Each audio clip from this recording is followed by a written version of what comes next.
My name is Elaine, and at 55, I find myself in the sterile quietude of a hospital room. The IV drip is a constant reminder of the battle I'm facing. Cancer. The cold touch of the sheets is a stark contrast to the warmth I'd used to feel at home, now a distant memory. 15 years have lapsed since I walked down the aisle to George, a widower with a bright-eyed daughter, Mia. She was 10, all pigtails and toothy smiles, eagerly accepting me not just as her father's wife, but as a mother in spirit. She became the daughter I never had, the unexpected joy in a marriage I thought would fill the pages of my life with love and companionship. George was a man of stature, a businessman whose allure was as much about his charisma as it was the way he seemed ready to build a new life with me. But time has a way of eroding facades, and his once tender patience gave way to relentless demands. I trudged home from my job as a financial analyst, a role that demanded precision and left little room for error, only to find a second shift awaiting me, a test of my domestic diligence. I was bound to fail in his eyes. I remember his exacting standards, the way he'd scrutinize the dinner table. "Elaine, is this the best you could do?" He'd ask, barely looking at the carefully prepared dishes before him. His words were like weights, each one piling on until I felt I could barely stand. Yet I continued to cook, clean, and care for him, even when my body screamed for rest. My parents, God bless them, would often tell me, "Elaine, you need to take care of yourself too." But their advice would fall on deaf ears. I was too caught up in the cycle of appeasement. It's during one of these silent meals that my cell phone vibrates, startling me from my thoughts. It's Mia. Her voice is a balm to my tired spirit. "Mom, how are you holding up?" I try to sound stronger than I feel.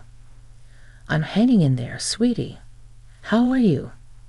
She's silent for a beat too long, and I know she's carrying a weight too heavy for her young shoulders. "I'm worried about you, Mom. Dad, he doesn't seem to care." Her words are a punch to the gut, but not unexpected. George's absence in these sterile white walls has been as loud as the blips on the monitors beside me. "Mia, love, I know. It's okay.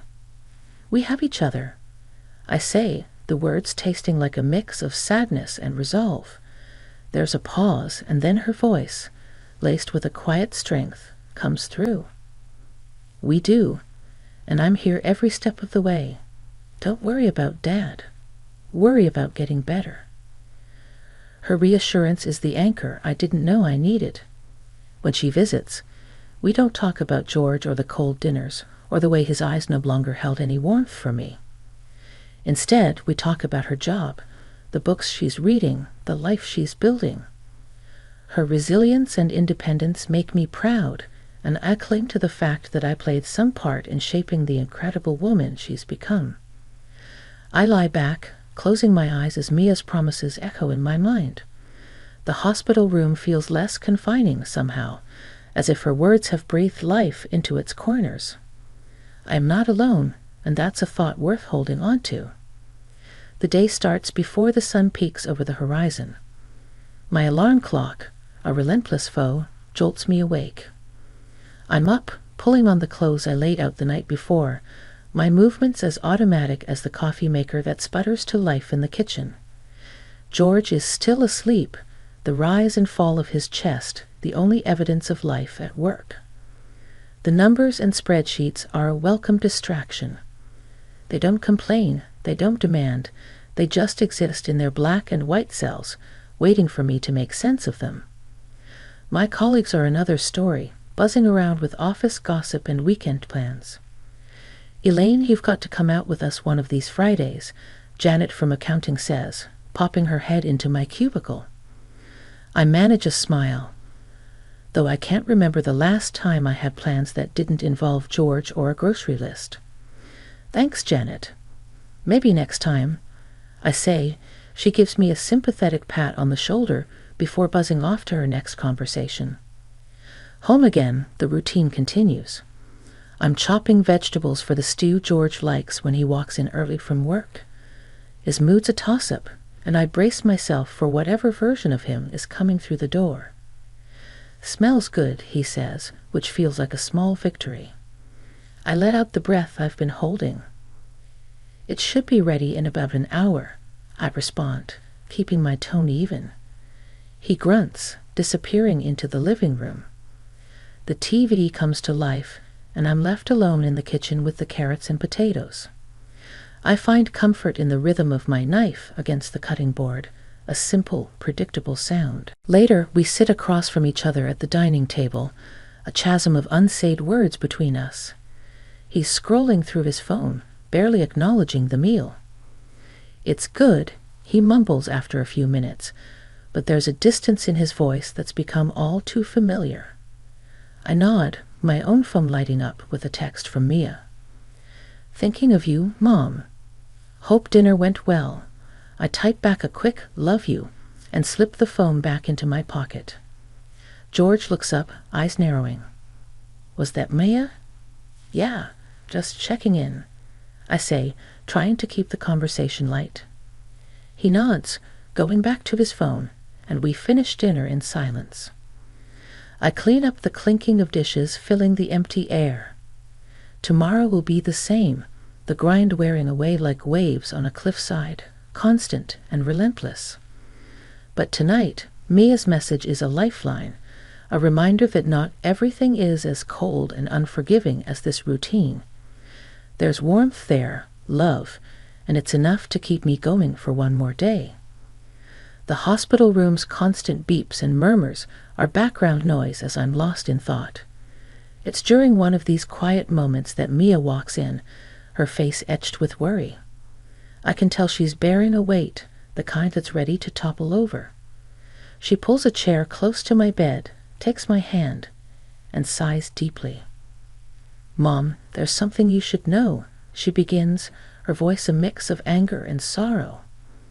I squeeze her hand, encouraging her to continue. What is it, Mia? It's about Dad, she pauses, gathering her thoughts. He has someone else. The words hang heavily between us. I had felt the presence of someone in our lives, an invisible intruder, but hearing it confirmed sends a chill through me. He introduced her to me, Mom, Mia's voice cracks, as his future wife. The air feels thick, like I'm breathing through cotton. I try to absorb the shock, to maintain some sense of composure for Mia's sake, but inside, I'm reeling. When did you find out? I manage to whisper. Just a few days, she admits. I didn't want to upset you, but I thought it's better you hear it from me. The dull hum of the hospital seems to fade into silence. I'm grateful for her honesty, yet the pain is sharp, unyielding. Thank you for telling me, sweetheart, I managed to say at last. How long have you known? Just a few days, she admits. I didn't want to upset you, but I thought it's better you hear it from me. The dull hum of the hospital seems to fade into silence. I'm grateful for her honesty, yet the pain is sharp, unyielding. I nod, feeling an odd sense of calm amidst the turmoil. We'll deal with this, I say, more to convince myself than to reassure her. Mia leans forward, resting her forehead against our clasped hands. I'm here for you, Mom, whatever you need. I draw a deep breath, my mind already turning. My husband's betrayal is a deep cut, but I won't let it be the end of my story. There's a plan forming, I say with determination. A way out of the mess he's made. In this sterile hospital room, with my stepdaughter by my side, I feel the first stirrings of a future where I am no longer in the shadows of a loveless marriage. I will rise from this with a cunning that's been honed by years of quiet observation. George may have underestimated me, I continue, but he'll soon learn that's his mistake. I look at Mia, her strength becoming my own.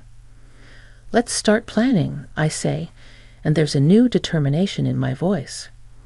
Our bond, unbroken by the lies that surround us, is the foundation we'll build upon. As Mia smiles a small, fierce smile, I know we'll win this battle together. The next day, Mia arrives with her laptop tucked under her arm and a look in her eyes that says she means business. She pulls up a chair next to my hospital bed, opens her laptop, and looks straight at me. "Okay, Mom, let's talk strategy," she says with a determined nod. I can't help but smile at her spirit. I've been thinking about that, I admit.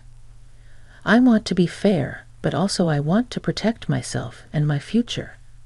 And yours.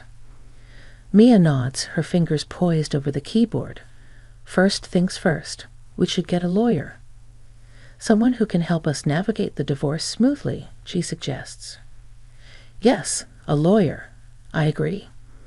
And we'll need to gather all the financial documents. I've got most of them at home, in the safe. We can go through them together, Mia offers. What about the house and the rest of the assets? I start feeling the edge of the bed with my fingers. The house? I think I'll let him have it. Mia frowns, surprised. Really? Are you sure? I nod firmly. I want a fresh start somewhere new, without the memories. Plus, I've got something he doesn't know about. Her eyebrows raise in curiosity. What's that? The investment account, I say. The one my father helped me set up. It's in his name, technically, but it's mine. There's quite a bit of money there, enough for a new place and a comfortable life. Mia's eyes widen. He doesn't know about that. No, and he won't. That money was from before we married. It's separate, and I want to keep it that way. Mia types away, probably making notes. Got it. We keep that account quiet. We should also think about alimony or any spousal support. I shake my head. I don't want his money, but I won't say no if it's offered. It could be useful. Okay, Mia says. And after the legal stuff is sorted, that's when I start my new life, I say, looking out the window. I want to travel, see places I've always dreamed of, when I'm well, of course. Mia reaches out and squeezes my hand. You'll get well, Mom, and I'll be right there with you, wherever you go. I squeeze back, feeling a surge of gratitude for this girl. No, this woman, who's been my rock.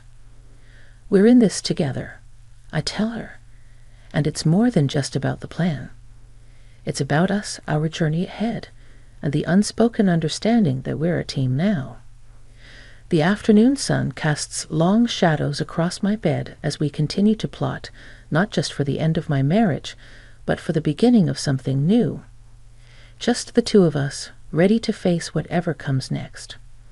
A few days had passed since Mia and I had put together a plan. Lying on my hospital bed, I felt a mixture of anticipation and anxiety about setting our plan into motion. Mia walked into the room, her face flushed from the cold outside. All right, it's time, she said, sitting down beside me. Are you sure you're up for this, Mom? I nodded, the IV in my arm a stark reminder of my current weakness. But my resolve was strong. I'm sure. It's now or never. Mia took out her phone, her thumb hovering over the screen.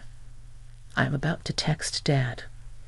I'll tell him that you want to discuss the divorce, and that you're willing to talk settlement. That'll get his attention, I murmured, the bitterness in my voice belying my calm exterior. Mia sent the text, and we waited. It didn't take long for her phone to buzz. She read the message and looked up at me. He's biting. Wants to come over tomorrow to talk terms. I couldn't help the wry chuckle that escaped my lips. Talk terms, huh? All right. When he comes, let him believe he's in control. That's the bait. Mia frowned slightly, her concern for me clear. And you're okay with this? With him coming here and acting like he's won. I reached for her hand, my grip firmer than it had been in days. It's just an act, Mia. Remember that. We're letting him think he's won because it's the only way to get what we need from him." Mia squeezed my hand back, her own determination returning to her eyes.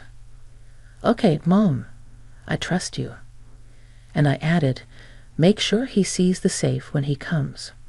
It's empty, but he doesn't know that. If he thinks there's something valuable in there, it'll keep him focused on the wrong thing." She nodded, making a mental note. "Got it. And after he leaves, we proceed with the divorce as planned. But remember, whatever happens, don't let on about the money. That's our ace." Mia stood up, her phone in her pocket. "I won't. We'll get through this, just like you said, together." As she walked out, I lay back against my pillow, closing my eyes. This was just the beginning, but I had to believe that it would lead to an end. Our end, one where Mia and I could move forward, free from the shadows of deceit that had loomed over us for far too long. The morning light crept through the blinds, casting lines across the hospital room floor. I had barely slept, thoughts whirling about the upcoming confrontation. I tried to steady my breathing, the rhythmic beeping of the monitor beside my bed, a constant reminder of my situation. There was a knock on the door, and Mia peeked in, her face serious. "He's here, Mom." I nodded, sitting up a little straighter. "Let him in." Mia opened the door, and in walked George, my soon-to-be ex-husband. He had a smirk on his face that made my stomach turn, but I kept my expression neutral. "Hello, George," I said, my voice steady. "Didn't expect to see you looking so alive," he sneered, taking a seat without being offered one. "So what's this about a settlement?" I took a deep breath. "I want to keep things simple, no dragging this out. You can have the house." His smirk widened. "That's generous of you. What's the catch?" "No catch," I replied, meeting his gaze. "I just want to end this cleanly. I'm tired, George. I don't have the energy for a fight." Mia watched, her face a mask of control. George's eyes flicked to her, then to the safe in the corner of the room. "I suppose you'll be wanting support then?" he asked, a greedy glint in his eyes. I shook my head slightly. "No, I don't want your money. I'll manage on my own." He leaned back, looking suspicious. "What's your game here? You're giving up everything. What are you hiding?" "Nothing to hide," I said, allowing a hint of fatigue to seep into my voice. "I just want peace, George. And I think you do too." He snorted. "Yeah, peace with a young, beautiful woman waiting for me." Mia's hand clenched into a fist, but she didn't speak. "I hope she makes you happy," I said quietly.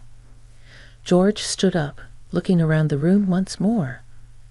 "Fine, I'll have my lawyer call yours. We'll get this over with." As he reached the door, he paused and looked back at me. "You're a fool, you know that.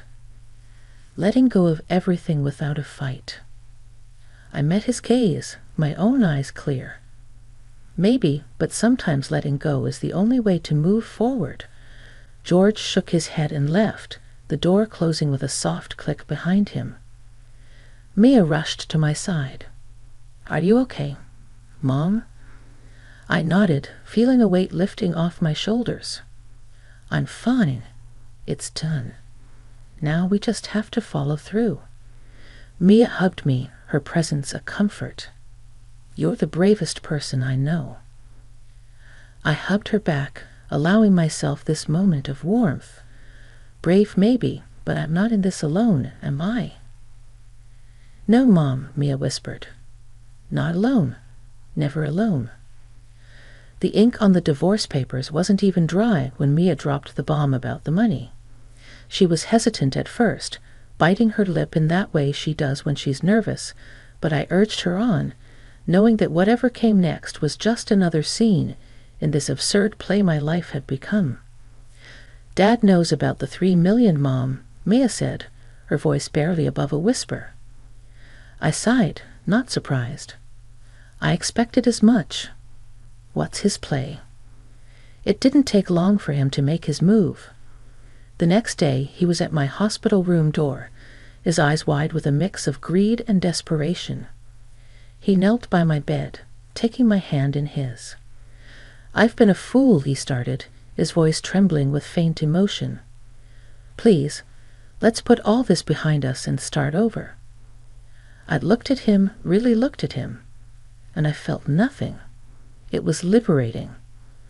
I couldn't help but laugh, a genuine, deep laugh that I hadn't felt in years.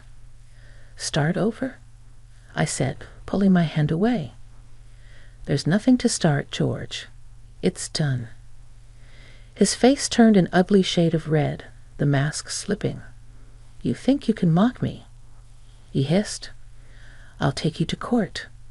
I'll take every penny of that money." "That money," I said calmly, almost enjoying this, "is safely out of your reach. It's in my father's name. There's not a thing you can do about it." His eyes bulged and he spluttered, his anger a living thing between us. But before he could form words, security was at the door, alerted by the commotion. They didn't even need to speak.